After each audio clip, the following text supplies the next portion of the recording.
રાજ્યમાં ઠંડીનો ચમકારો યથાવત છે। રાજ્યમાં વેસ્ટર્ન ડિસ્ટર્બન્સની અસર પણ અત્યારે વર્તાઈ રહી છે। લઘુત્તમ તાપમાનમાં 1 થી 2 ડિગ્રીનો ઘટાડો નોંધાયો છે। ઉત્તર પૂર્વીય પવનો ફૂંકાતાની સાથે જ ઠંડીમાં નોંધપાત્ર વધારો થયો છે।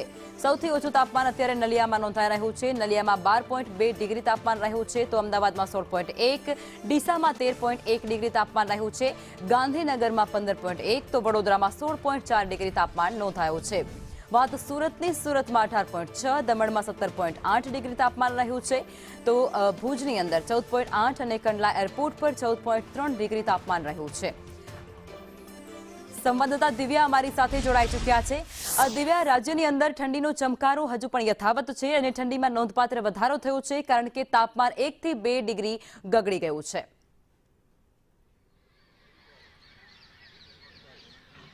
લખમાં રાજ્યભરમાં હવે ઠંડીનો ચમકારો વધ્યો છે, સાથે જ નલિયા પણ 12 ડિગ્રી સાથે સૌથી નીચું ઠંડુગાર રહ્યું છે, જ્યારે અન્ય વિસ્તારોમાં પણ ઠંડીનું પ્રમાણ છે તે જ પ્રકારે વધ્યું છે। ત્યારે ઠંડીને લઈને પણ લોકો છે તે હેલ્થ કોન્શિયસ થયા છે અને ગાર્ડનમાં પણ એ જ પ્રકારે લોકોનો જમાવડો છે જે એક્સરસાઇઝ કરવા માટેનો નજરે છે તે પડી રહ્યો છે।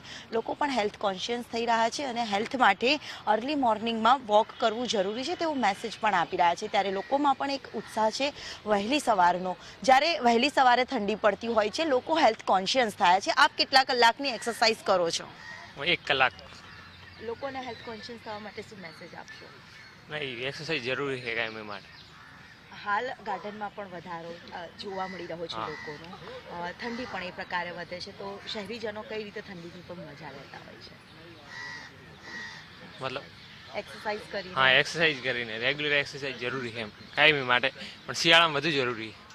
એટલે લોકો છે જે અહીંયા ગાર્ડનોમાં એક્સરસાઇઝ કરીને અર્લી મોર્નિંગમાં વોક કરીને ઠંડીની મજા છે તે પણ માણતા નજરે પડી રહ્યા છે। સાથે જે પ્રકારે ઠંડીનું પ્રમાણ વધ્યું છે ત્યારે લોકોમાં પણ હેલ્થ કોન્શિયસને લઈને પણ એક સારો મેસેજ છે જે આપવામાં આવી રહ્યો છે। સાથે જ વહેલી સવારની ઠંડી શહેરીજનો કેવી રીતે માણી રહ્યા છે? मैं हिंदी में बोल सकती हूँ क्या? क्या बोल? जिस तरह से ठंडी बढ़ रही है, लोग ठंडी की मजा भी ले रहे हैं और साथ में एक्सरसाइज भी कर रहे हैं, तो हेल्थ कॉन्शियस कितना होना ठंडी में जरूरी है? बहुत ज़रूरी है, बहुत ठंडी हो या गर्मी, हेल्थ कॉन्शियस तो होना ज़रूरी है, क्योंकि आज हम हेल्थ पे ध्यान देंगे तो कल हम ज़्यादा जिएंगे और अच्छे रहेंगे।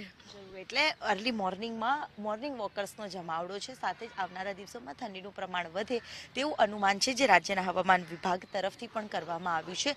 હાલ વેસ્ટર્ન ડિસ્ટર્બન્સ સક્રિય થયું છે, સાથે જ પવનોની દિશા પણ બદલાઈ છે, તેના કારણે ઠંડીનો ચમકારો શહેરમાં વધ્યો છે। જી લખમાં। જી આભાર દિવ્યા, આપ જોડાયા તે બદલ।